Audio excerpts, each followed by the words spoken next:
Digital ইলেকট্রনিক্সের regular ক্লাসে আপনাদের সবাইকে স্বাগতম। আজকে মূলত আলোচনার বিষয় হচ্ছে আমাদের কার্নফ ম্যাপ। কার্নফ ম্যাপ আসলে কি? এটা এমন একটা ম্যাপ যেটা ব্যবহার করে আমরা অনেক বড় বড় বুলিয়ান ইকুয়েশনকে সহজ করতে পারি। তার আগে আমরা কিছু জিনিস জানতে হবে। এই যে ম্যাপ, এই ম্যাপে অনেকগুলো ঘর থাকে, তাই না? আসলে এই ঘরগুলো আবার নির্ভর করে আমাদের বাইনারির ইনপুট সংখ্যার উপরে। তাহলে প্রথমে আমরা সহজ একটা ফর্মুলা মনে রাখবো যে কার্নো ম্যাপের ঘর সংখ্যা to the power n। n কি?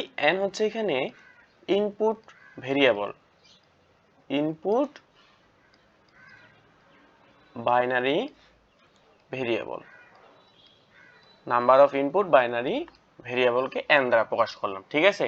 তাহলে আমাদের ঘর সংখ্যা হল। এখন আমরা আমাদের যদি বাইনারি ইনপুট দুইটা হয়, তিনটা হয় কিংবা চারটা হয়, এর জন্য আমরা কাইন্ড অফ ম্যাপ, যেটা আগে আমরা এই ম্যাপটা অঙ্কন করতে শিখি, তারপরে আমরা এই ম্যাপ দিয়ে বিভিন্ন সমস্যার সমাধান করতে শিখব, ঠিক আছে? আচ্ছা, প্রথমে ধরলাম আমাদের বাইনারি ইনপুট হচ্ছে দুইটা, হচ্ছে আমাদের বাইনারি ইনপুট। তো আমরা যদি দুইটা ইনপুট হয় আমরা কি লিখি? আমরা বিসিডি কোডের মাধ্যমে সেটাকে প্রকাশ করতে পারি। আমরা বলি এটাকে এ, এটাকে বললাম আমরা বি, তাই না? আচ্ছা, তাহলে এখান থেকে দেখতেছি আমরা এ কি? এ হচ্ছে আমাদের এমএসবি বিট আর বি হচ্ছে আমাদের এলএসবি বিট, তাই না? কারণ এটা 1 এ আছে, এটা 2 তে আছে, আর যত বাম দিকে যাব আমরা তত আমাদের কি হবে? সেটা এমএসবি বিটটা বাড়তে থাকবে। আচ্ছা, এখন যদি ইনপুট সংখ্যা কয়টা? আমাদের দুইটা। তাহলে উপরে আমরা বলছি কি ঘর সংখ্যা কয়টা হবে? 2 পাওয়ার n। তাহলে ইনপুট সংখ্যা যদি আমার দুইটা, তাহলে আমার ঘর সংখ্যা হবে কয়টা? 2 পাওয়ার 2। চারটা আমাদের ঘর হবে, তাই না? তাহলে আমরা ম্যাপের দুইটা ইনপুট হইলে যে চারটা ঘর দরকার, চারটা ঘর আমরা খুব সুন্দর করে অঙ্কন করে ফেলবো। এই যে এখানে কিন্তু আমার চারটা ঘর হয়ে গেছে। তাই চারটা ঘরের এখানে যেটা দিতে হবে, এবার এখানে যেটা দিতে হবে সেটা হচ্ছে বি বার বি। খেয়াল করবেন এখানে যে আমরা এবার এটা দিছি, এটা কিন্তু এমএসবি। এটা কি বিট ছিল বলেন তো? এটা ছিল হচ্ছে কিন্তু এমএসবি। এটা খেয়াল করতে হবে, ঠিক আছে? কারণ আমরা তো নামকরণ যা খুশি দিয়েই করতে পারি, এ বি যেটা খুশি, এক্স ওয়াই যেটা দিয়ে করতে পারি, কিন্তু বেসিক থিম যেটা, এখানে এমএসবি বিটটা দিতে হবে। আর এটা কি বিট? এটা হচ্ছে আমাদের এলএসবি বিটটা এখানে দিতে হবে, ঠিক আছে? আচ্ছা, তাহলে এই ঘরের মান কত? এই ঘরে এখানে কি আছে? এবার, আর এখানে কি আছে? B bar. তাহলে এই ঘরের মান কত? এবার বি বার। একইভাবে এই ঘরে এখানে কি আছে? বি, আর এদিক থেকে কি আছে আমাদের? এবার। তাহলে এই ঘরের মান কি? এবার বি। একইভাবে এই ঘরের মান কি হবে আমাদের? এখানে আছে এ, আর উপরে আছে কি? B bar. তাহলে এই ঘরের মান হবে আমাদের এ বি বার। আবার এইটার মান হবে কি? এই যে এদিক থেকে এ, আর এই উপর থেকে বি, ঠিক আছে? তাহলে এইভাবে কিন্তু আমাদের মুখস্থ রাখতে হবে দুই ইনপুটের জন্য। এই যে এই গ্রাফটা আমাদের, বা এই যে ঘর, বা এই যে ম্যাপ, এই ম্যাপটা আমাদের কি করতে হবে? সুন্দর করে মনে রাখতে হবে। এটাকে কাজে লাগাই কিন্তু আমরা বিভিন্ন সমস্যার সমাধান করব। আর এ বি দিয়ে যদি আপনার মনে রাখতে কষ্ট হয় যে এই ভিতরের ঘরগুলোতে, তাহলে এটাকে আমরা কিন্তু ডেসিমেল নাম্বার দিয়ে মনে রাখতে পারি। আমরা কিন্তু এটাকে ডেসিমেল নাম্বার ব্যবহার করেও মনে রাখতে পারি। আমরা কি বলছিলাম? এই পাশে আমাদের হবে এমএসবি বিট, এবার এ, বি বার বি। এগুলো কিন্তু ফিক্সড, এগুলো এভাবেই দিতে হবে। এই ঘর প্রথম ঘরের মান ছিল কি? এবার বি বার, তাই না? তাহলে এবার মানে কত? 0, বি বার মানে কত? 0। তাহলে এই ঘরের ডেসিমেল মান কত? 0। তাহলে এই ঘরের মান কত ছিল? এই ঘরের, এই যে এইটা থেকে এবার বি, মানে এবার এই যে বি, তাহলে এটার মান কত হইলো? আমরা ডেসিমেলে 1। আর এই ঘরের মান কত? এ বি বার, এ মানে 1, বি বার মানে 0। তাহলে এটা মানে ডেসিমেল মান কত হয়? 2। আমরা কিন্তু আগে দেখছি যে কিভাবে ডেসিমেল মান বের করতে হয়। যে 1 এর পর কি আছে? 2 অ্যাক্টিভ, 2। তার এই ঘরে কি? দুইটাই এ, মানে 1, এ বি। তাহলে কত হয়? 2 ও অ্যাক্টিভ, 3 ও অ্যাক্টিভ। তাই 2 আর 1 যোগ করলে কত হয়? 3।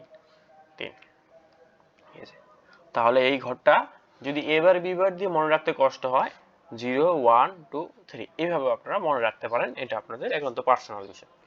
তো দুই ইনপুটের জন্য আমাদের কার্নফ ম্যাপের যে ঘরগুলো ঠিক এইভাবে অঙ্কন করতে হবে।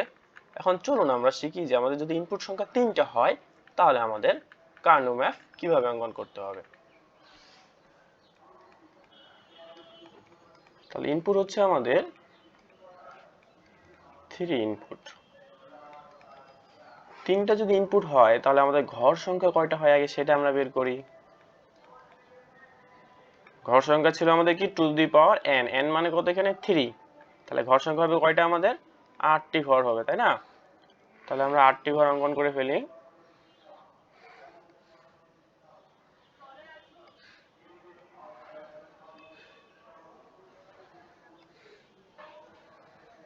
এই যে এইটা আমাদের 8টা ঘর কিন্তু হয়ে গেছে, তাই না? আর মনে করেন যে আমাদের যে 3টা ভেরিয়েবল ছিল এখানে 3টা, সেই 3টা কি কি নাম দিলাম a b c, তার মানে এটা কত 1 2 4, মানে বিসিডি কোড যেটা ছিল আমাদের। আচ্ছা, তাহলে এখানে এমএসবি কে এ, এই হচ্ছে কি আমাদের এমএসবি, আর সি হচ্ছে আমাদের কি এলএসবি, তাই না? আচ্ছা, তাহলে এখানে আমাদের যেটা দিতে হবে এবার এ, এখানে লিখতে হবে B bar C bar, B bar C, B C, B C bar. ঠিক আছে, এইটা কিন্তু আমাদের মনে রাখতে হবে, তাই না? তাহলে খেয়াল করে দেখেন তো এই ঘরের মান কত, এদিক থেকে আসতেছে কি এবার, উপর থেকে আসতেছে বি বার সি বার। একইভাবে এই ঘরের মান কি হয় এবার বি বার সি, এই ঘরের মান হয় কি এবার বিসি। একইভাবে এই ঘরের মান কি হয় এবার, আর উপর থেকে কি আসে বিসি বার। তো এই ঘরের মান কি এখান থেকে কি আসতেছে এ, উপরে কি আছে B bar C bar, B bar C bar, এখানে কি আছে এ, এখানে কি আছে B bar C, B bar C, A B C, A B C bar. এই তো এইগুলো আমাদের কিন্তু মনে রাখতে হবে। এখন কথা হচ্ছে এ বি সি দিয়ে তো মনে রাখতে কষ্ট হয়, তাহলে কি করবো আমরা ডেসিমেল সংখ্যা দিয়ে মনে রাখতে হবে। তাহলে এখানে কি এ বার বি বার সি বার মানে কি এ বার মানে কত 0, বি বার মানে বি এর নিচে 0, সি বার মানে সি এর নিচে 0, সবগুলো যোগ করলে ডেসিমেলে কত হয় 0 হয়। তাহলে এই ঘর মানে ডেসিমেলের 0। একইভাবে পরের ঘরে এবার বি বার সি মানে কত 1, তাহলে কত হয় ডেসিমেলের 1। পরেরটাতে এবার বি সি, তাহলে এটা 2 এর ঘরে না, এই যে 2, এটা 1 এর ঘরে, 2 আর 1 যোগ করলে কত হয় 3, 3 2। বাকিগুলো আপনারা হিসাব করে নেবেন, হিসাব করে এগুলো মনে রাখতে হবে, ঠিক আছে? এই তো, তাহলে 3 ইনপুট বিশিষ্ট যদি কার্নফ ম্যাপ হয় তাহলে আমাদের এই যে ম্যাপটা এটা কিন্তু আমাদের মুখস্থ রাখতে হবে, সহজ কথা যেটা। আচ্ছা, এবার আমরা দেখি আমাদের যদি ইনপুট সংখ্যা 4 হয় তাহলে আমরা কার্নফ ম্যাপ কিভাবে অঙ্কন করব।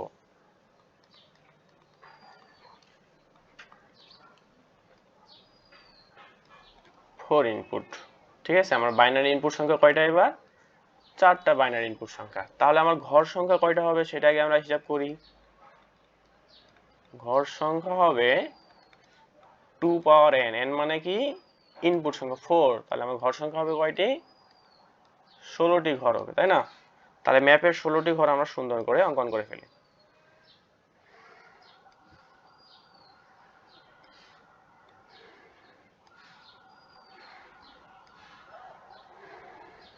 আমাদের এই ঘরগুলো অবশ্যই মনে রাখতে হবে, প্র্যাকটিস করে করে এগুলো মনে রাখতে হবে আমাদের, ঠিক আছে?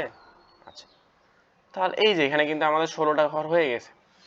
তাহলে আমরা 4টা ইনপুটকে আমরা ধরলাম, আমাদের ইনপুটগুলো কি ছিল এ বি সি আর ডি, এই যে আমাদের এই 4টা ইনপুট, তাই না?